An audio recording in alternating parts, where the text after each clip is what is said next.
Apa itu? Ingat kisah pelayannya Nabi Muhammad SAW, perempuan pembantunya Sayyidatuna Aisyah radhiyallahu taala anha. Jadi Sayyidatuna Aisyah punya pembantu, ya, Sayyidatuna Sofia juga punya pembantu, masing-masing punya pelayan sendiri-sendiri. Nah, ini pembantunya Aisyah radhiyallahu taala anha, ibu kita, Ummul Mukminin. Pergi ke pasar disuruh sama Sayyidatuna Aisyah. Waktu pembantunya pergi ke pasar, mbak ini pergi ke pasar, malaikat Jibril datang. Nah, malaikat Jibril datang itu bawa perintah. Wahai Nabi Muhammad SAW,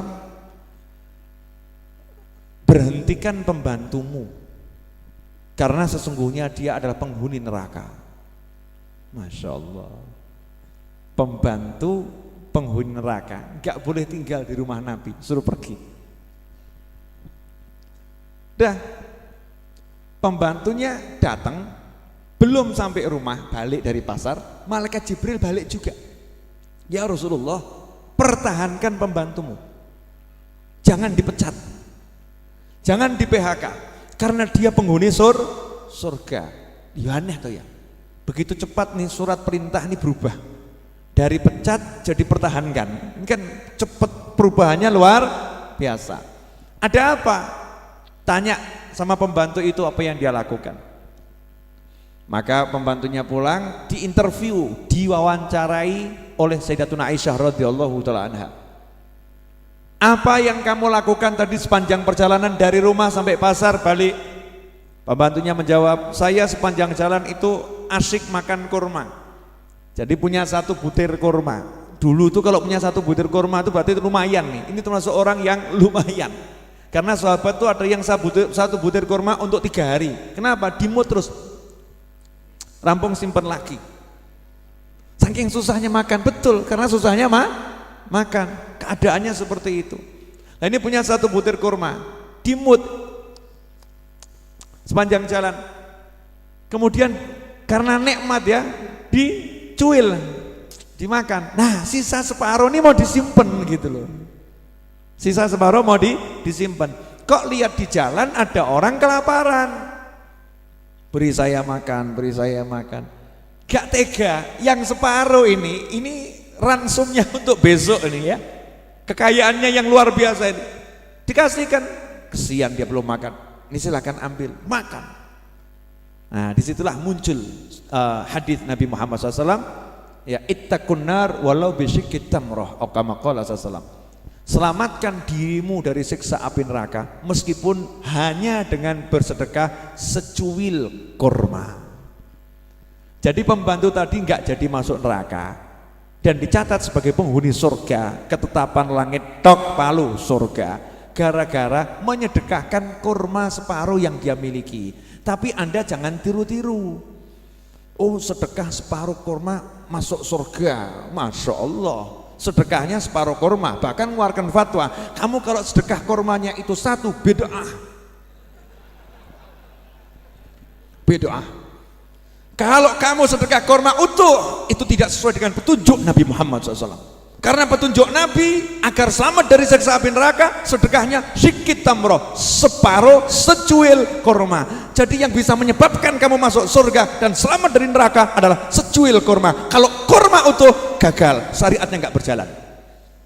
Ngawur ini ustadz nggak beres ini.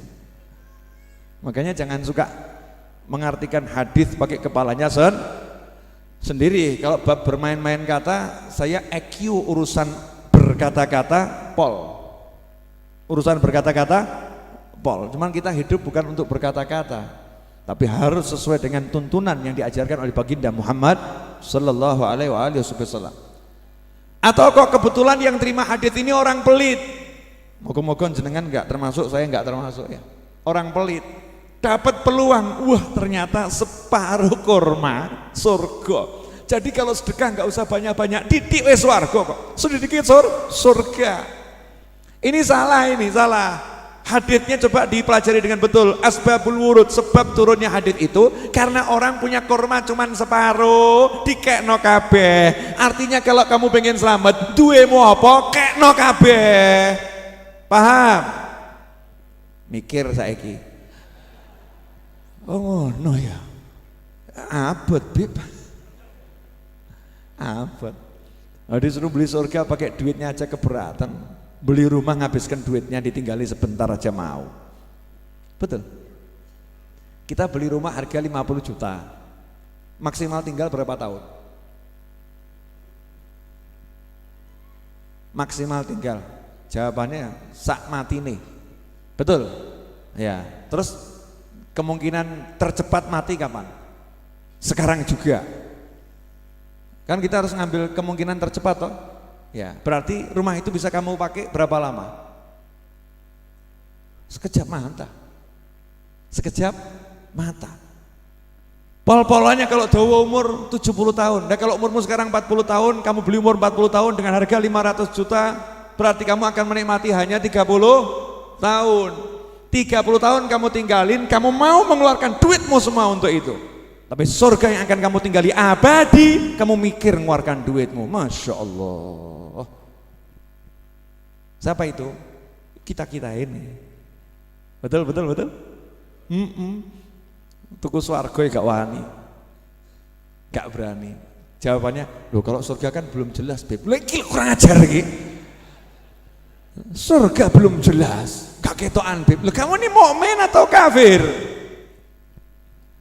Kamu tuh iman gak sama Allah? Iman gak sama Rasulullah SAW? Surga itu nyata dan betul-betul ada. Neraka itu nyata dan betul-betul ada. Dan belinya di dunia. Paham? Nah kalau delalah yang terima hadis orang pelit jadi dalil. Dah sedekah gak usah akeh-akeh. Ya insya Allah separuh swarga, apalagi satu. Separuh saja itu dapat surga. Ini kadang juga kita jadi khotib yang belajar. Kita saya jadi khotib kadang salah ngomong. Yang sedekah dengan separuh kurma saja masuk surga. Bayangkan kalau Anda sedekah dengan 1 butir kurma, ngawur kamu. Itu bukan begitu maknanya. Yang sedekah dengan seluruh hartanya masuk surga. Bisyik kita murah. Separuh kurma yang dia miliki itu keseluruhan kekayaannya disedekahkan. Walaupun wujudnya kurma separuh, tapi memang dia orang melarat, punyanya cuma itu. Lah kamu orang kaya, punyanya mobil 10, sedekahnya motor bekas. Gak jelas itu.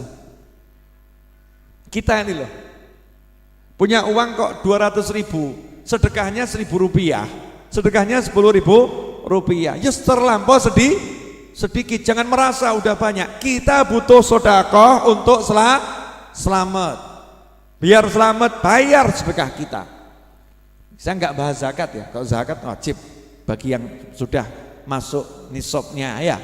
Kemudian sudah masuk itu haulnya masuk, nisabnya masuk, termasuk wajib zakat ya wajib zakat.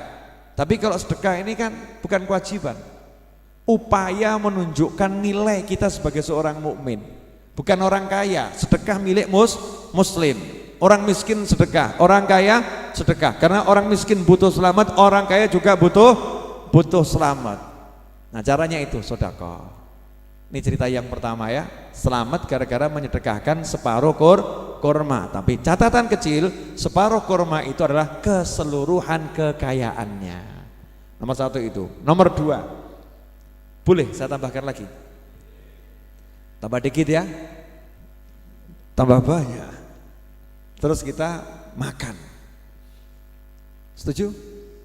Nah jenengan nanti kalau makan bareng-bareng bisa bersedekah pada kawannya.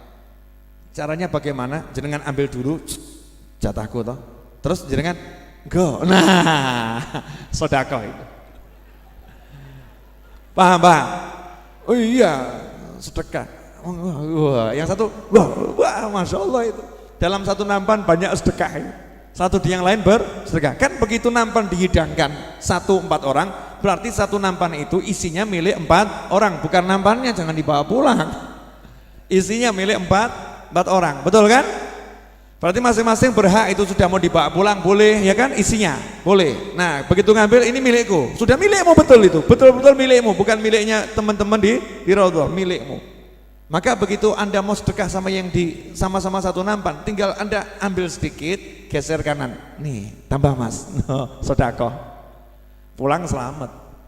Tapi kalau dikeruk di Ah ya, buh selamat apa ora. Rakus itu ya wallahu alam. Kalau dia lomo sama yang di sampingnya ya insya Allah banyak jalan menuju selamat. Oke.